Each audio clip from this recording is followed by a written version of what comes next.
वासुदेवाय वासुदेवाय वासुदेवाय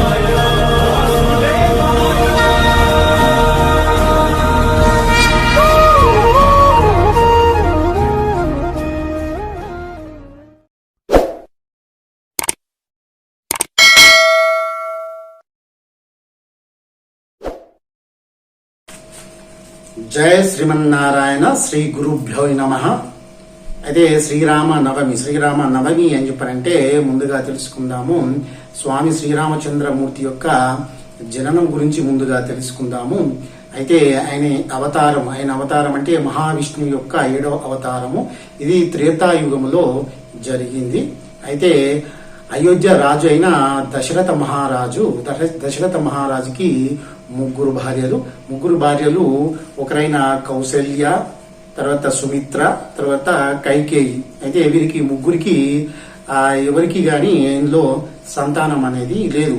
అయితే దశరథ మహారాజు యొక్క చింతన పడుతున్న వేళ వశిష్ఠ మహాముని వీరి యొక్క రాజ్యానికి వస్తాడు. రాజ్యానికి వచ్చిన తర్వాత అప్పుడు వశిష్ఠ మునిని దశరథ మహారాజు గారు అడుగుతారు, నాకు పుత్ర సంతానం లేదు, కావున నేను పుత్రులను కలగాలంటే మీరు ఏదన్నా ఉపాయం చెప్పండి అని చెప్పంటే అప్పుడు మహాముని పుత్ర కామిష్టి అనే యజ్ఞం చేయండి, చేసిన తర్వాత మీకు పుత్ర సంతానం కలుగుతుందని చెప్పిన పిమ్మట వెంటనే ఆయన ఈ యొక్క యజ్ఞానికి మన చేసుకోవాలని దీని మనసులో అనుకున్నప్పుడు తర్వాత ఈ యొక్క యజ్ఞ క్రతువు కార్యక్రమాలు చేయడానికి ఋష్యశృంగ మహామునికి ఇవ్వడం జరుగుతుంది. ఆయనకు ఆ యొక్క అధికారం ఇవ్వడం జరుగుతుంది.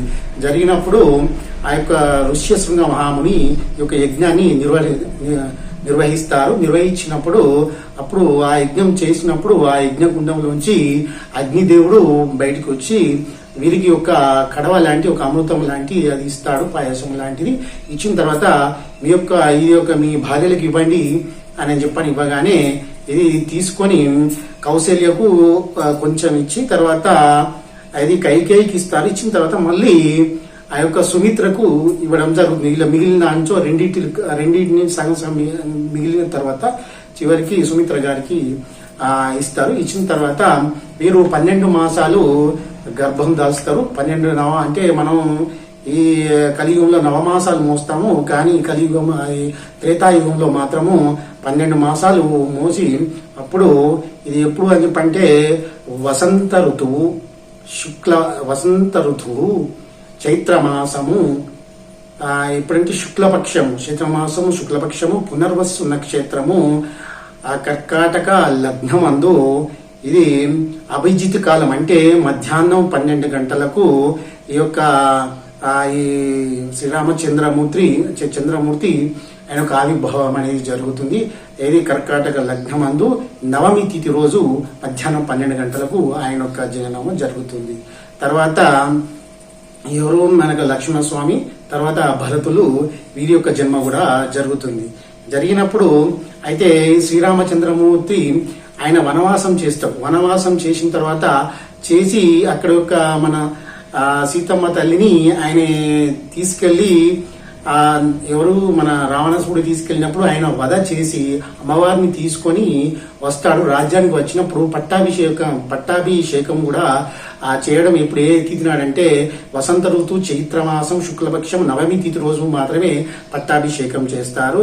తిరిగి అమ్మవారిని కళ్యాణం చేసుకునేటప్పుడు కూడా ముందుగా అమ్మవారిని కూడా ఇది వసంత ఋతువు చైత్రమాసము శుక్లపక్షము నవమి తిథి రోజు మాత్రమే వివాహము చేసుకుంటాడు. ఇది పురాణాల ప్రకారం మనకు చెప్పబడుతుంది. కాబట్టి ఈ 3 ఎప్పుడు జరిగినాయంటే నవమి తిథి రోజు మాత్రమే జరిగినాయి అని చెప్పని మనం చెప్పుకోవడం జరుగుతుంది. కావున ఇదే రోజు స్వామివారికి కళ్యాణం చేస్తాము. ఇది లోక కళ్యాణం కోసము అని మనం చేస్తాము. ఇది యావత్ భారతదేశము అందరం కలిసి ఈ యొక్క పండుగను ఘనంగా జరుపుకుంటాము. అయితే ఇది ఆయన ఏడవ మహావిష్ణువు యొక్క 7వ అవతారము. ఇది రాక్షసుడైన రావణుని చంపడానికి ఆయన అవతారం తీసుకొని అంటే మానవుడి రూపంలో వచ్చి ఇక్కడ మనకు ఎలా ధర్మ సంస్థాపన అంటే ధర్మ ప్రకారం ఎలా జీవించాలి, ఎలా ఉండాలి అని చెప్పని మన మానవాళికి అందరికీ చెప్పిన మహానీయుడు భగవంతుడు శ్రీరామచంద్రమూర్తి.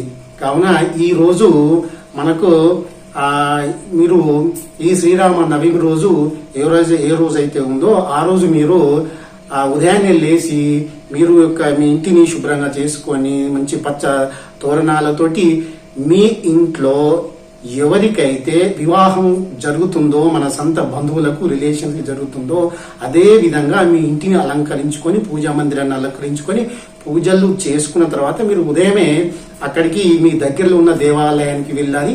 ఎందుకని చెప్పంటే ఆ రోజు మన స్వామివారి యొక్క పెళ్లి అంటే వేడుకను చూసినంత మాత్రాన మనకు కోట్ల జన్మల పాపం నశించి పుణ్యం అనేది వస్తుంది. కాబట్టి ప్రతి ఒక్కరు ప్రతి ఇంటిల్లో పాది అంటే ఇంట్లో ఉన్న అందరూ వెళ్ళి స్వామివారి యొక్క మీరు కళ్యాణ మహోత్సవం చూడాలి.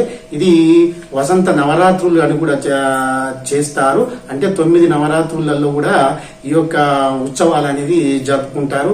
ఇది ప్రధానంగా మన తెలుగు రాష్ట్రాల్లో వచ్చేసి భద్రాచలము రామదాసు గారు కట్టించిన దేవాలయం ఉంది కదండి, భద్రాచలంలో ఘనంగా జరుగుతారు.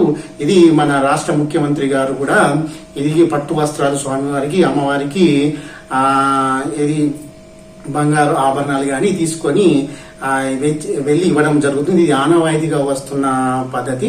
అయితే ఈ రోజు మనకు పాయసం అంటే స్వామివారికి పాయసం అండి నివేదన చేసి ఆ నివేదన ఉన్న ఆహారాన్ని మనం తీసుకున్నట్టయితే చాలా మోక్షప్రదాయం అని చెప్పని చెప్పుకుంటాము. అంటే మీరు అందరూ కూడా ఈ యొక్క శ్రీరామ నవమి రోజును మంచిగా మనకు పుణ్యదినం కాబట్టి మీరందరూ వెళ్ళి దర్శనం చేసుకొని తర్వాత రాముల వారి కళ్యాణం చూసి తరించండి. జయ శ్రీమన్నారాయణ, జయ జయ శ్రీమన్నారాయణ.